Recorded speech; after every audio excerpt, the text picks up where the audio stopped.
بە هیچ شێوەیە ئێمە ناچینە شێوازێک کە تونوتیژی پێوە بێ بەڵکو لە شێوازی مەدەنیە لەو چوارچێوەیە ئێمە لە دواییە ئەیڵین کە چی ئەەکەین لە دوای دەڕۆژەکە.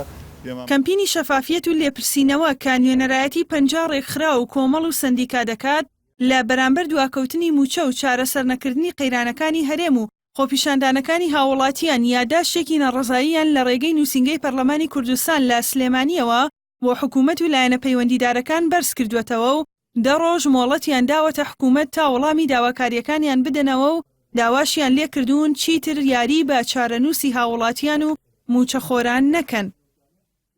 داواکەین لە هەموو خۆپیشاندەران کە دوور بکەونەوە لە تونوتیژی لەبەرەوەی تونوتیژی زیانی گیانی و ماڵی ئەگەیەنێ بە هەموو لایەکمان وە داواکەین لە لایەنە بەرپرسەکان کە لێپرسینەوە یاخود لێکۆڵینەوە بکەن لە بەرپرسانی ئەوانەی کە بە تونوتیژی هەڵساون چی لە ڕووی گیانی و چی لە ڕووی مادیەوە. ئێمە لەگەڵ هەموو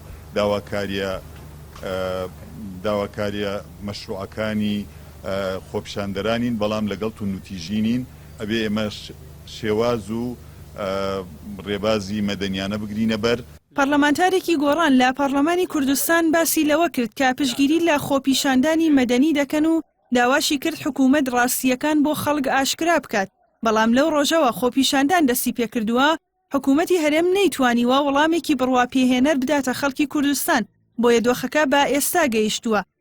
بە زووترین کات لە ئاستی با بڵێین باڵای حکوومەتی هەرێمی کوردستان لایەنی کەم لە ئاستی ئەنجومەنی هەرێمی وە کاروباری نەوت و گازا بێنە سەرخەت و بەڕوونی ئەوەی هەیە لەسەر دۆخی دارایی لە هەرێمی کوردستانە بڵاوی بکەنەوە بۆ خەڵکی هەرێمی کوردستان. ئێمە بڕوامان وایە ئەگەر ڕاستیەکان بە خەڵکی هەرێمی کوردستان بوترێت دڵنیای خەڵکی هەرێمی کوردستان ئەبێ بە بەشێک لە چارەسەر.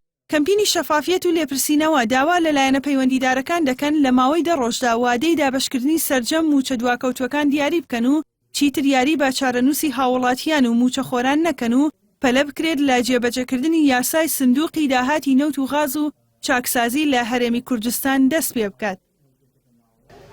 ناڕەزایەتی خۆپیشاندانەکان زیاتر دەبێت لەلایەکی تریشەوە کۆبوونەوە پێنجقۆڵیەکان و هەروەها کۆبوونەوەی لایەنە سیاسیەکان تا کوێستا هیچ دەرەنجامێکی نەبووە.